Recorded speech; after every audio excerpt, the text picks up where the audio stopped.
तिथे IBPS परीक्षा आणि MPSCची राज्यसेवा संयुक्त पूर्व परीक्षा या दोन्ही परीक्षा एकाच दिवशी ठेवण्यात आल्याने विद्यार्थ्यांची मोठी कोंडी झाली। त्यामुळे संतप्त विद्यार्थ्यांनी मंगळवारपासून पुणे शहरात आंदोलन करायला सुरुवात केली। दरम्यान उपमुख्यमंत्री देवेंद्र फडणवीस यांनी महाराष्ट्र लोकसेवा आयोगाच्या विनंती त्यांना केलेली असून आज महत्त्वपूर्ण बैठक बोलवण्यात आली आहे। दरम्यान काल राष्ट्रवादी शरद पवार गटाच्या खासदार सुप्रिया सुळे यांनी काल आंदोलनस्थळी जाऊन विद्यार्थ्यांसोबत चर्चा केली आणि आंदोलनाला पाठिंबा दिला। तर रात्रभर रोहित पवार आंदोलकांसोबत होते। आता शरद पवार यांनी देखील ट्विट करून लवकर तोडगा काढण्याचं आवाहन केलेलं आहे। पुण्यात MPSCच्या विद्यार्थ्यांनी पुकारलेल्या आंदोलनासंदर्भात विद्यार्थ्यांच्या हिताचा विचार करणं सरकारचं कर्तव्य आहे, परंतु सत्ताधारी याला गांभीर्याने घेताना दिसत नाहीत। यावर सरकारने योग्य वेळी भूमिका स्पष्ट करावी। तर पुण्याच्या आंदोलनस्थळी मी नाही तर स्वतः आंदोलनात सहभागी होऊन विद्यार्थ्यांना न्याय मिळवण्यासाठी मैदानात उतरणार असं ट्विट शरद पवार यांनी केलेलं आहे। शरद पवार आपल्या ट्विटमध्ये म्हणतात की MPSC विद्यार्थ्यांनी पुकारलेल्या आंदोलनासंदर्भात विद्यार्थी हिताचा निर्णय जो आहे तो सरकारने घ्यावा। शरद पवारांनी अल्टिमेटम दिलेला आहे आणि या अल्टिमेटममध्ये त्यांनी MPSC विद्यार्थ्यांनी पुकारलेल्या आंदोलनासंदर्भात आपली देखील भूमिका स्पष्ट केलेली आहे। विद्यार्थ्यांच्या हिताचा विचार करणं सरकारचं कर्तव्य आहे, पण सत्ताधारी याला गांभीर्याने घेताना दिसत नाहीत असं शरद पवार म्हणतात। उद्यापर्यंत यावर सरकारने योग्य भूमिका स्पष्ट केली नाही तर पुण्याच्या आंदोलनस्थळी मी स्वतः सहभागी होऊन विद्यार्थ्यांना न्याय मिळवण्यासाठी मैदानात उतरेन असा इशारा त्यांनी दिलेला आहे। आपण या सगळ्याबद्दलचे अपडेट जाणून घ्या। तर शिवानी पांढरे आपल्यासोबत आहे।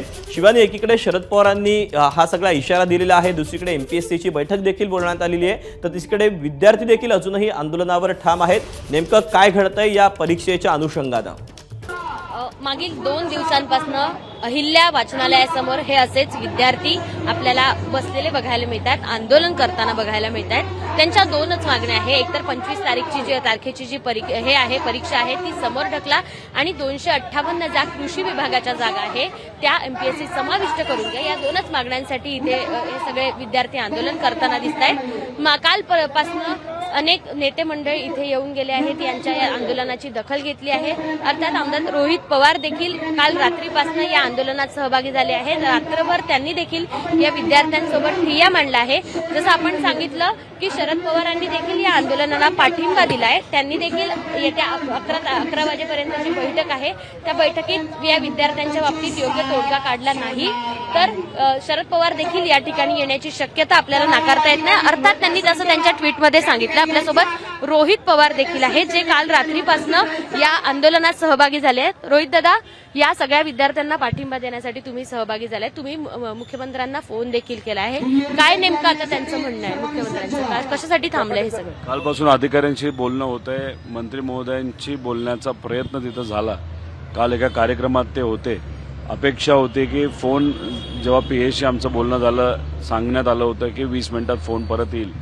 मी सांगितलंही होतं विद्यार्थ्यांना बोलायचं, मला काय बोलायचं नाही, विद्यार्थ्यांच्या मागण्या समजून घेऊन काल रात्रीच निर्णय घेण्यात यावा, पण फोन काय परत आला नाही। आयोगाने पण काल रात्री कुठली बैठक घेतली नाही आणि मग आज सकाळी 10 वाजता ते बैठक घेतात असं कुठं ते कळतंय। आता ही सगळी मुलं सामान्य कुटुंबातून आहेत, काल पावसात बसले होते, 3 दिवसापासून युवा इथं उपोषणाला बसलेले आहेत। 4 युवांनी तर ठरवलेलं आहे की अन्नाचा एक कण खायचा नाही। त्यामुळे आता बस ना, म्हणजे किती वेळ तुम्ही हे सगळं लांबवणार? तुमच्या हातामध्ये निर्णय आहे, तुमच्या हातामध्ये ताकद आहे। आयोगाला तुम्ही सांगून लगेच निर्णय हा घेता आला असता, पण उगाच तुम्ही लांबवत बसलेला आहात। त्यामुळे आज सकाळी कुठल्याही परिस्थितीमध्ये 10:30 पर्यंत निर्णय हा झाला पाहिजे मुलांच्या म्हणण्यानुसार, मग मुलं त्यांचा अभ्यास करण्यासाठी निघून जातील। पण अजून तुम्ही जर लांबवलं तर मग हे कोणालाच परवडणार नाही। पवार साहेबांनी सुद्धा सांगितलंय की दुपारपर्यंत निर्णय नाही झाला तर मी स्वतः दुपारी इथं येणार आहे। त्यामुळे साहेबांचं सुद्धा मत आहे, सगळ्यांचंच मत आहे की अजून हे कुठेही लांबवलं गेलं नाही, कारण विद्यार्थ्यांची आणि युवांची ताकद किती मोठी असते हे आपल्या सर्वांना येत्या काळामध्ये दिसेल। 2 दिवस राहिले आहेत परीक्षेला आणि त्या 2 दिवसापूर्वी विद्यार्थ्यांवर अशी वेळ आली। आता काय करणार? जेव्हा सरकार नाहीतर आयोग मुलांचं ऐकायचंच नसेल तर मग ही परिस्थिती येत असते।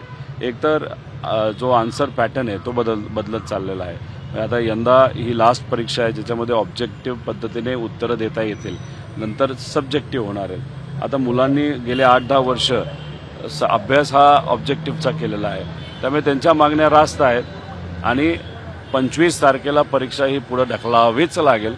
त्यांना कुठेही असं चालणार नाही की 25ला आम्ही परीक्षा घेऊन, जर त्यांनी विद्यार्थ्यांचं नाही ऐकलं तर मग आयोग आणि सरकारला दोघांना परवडणार नाही.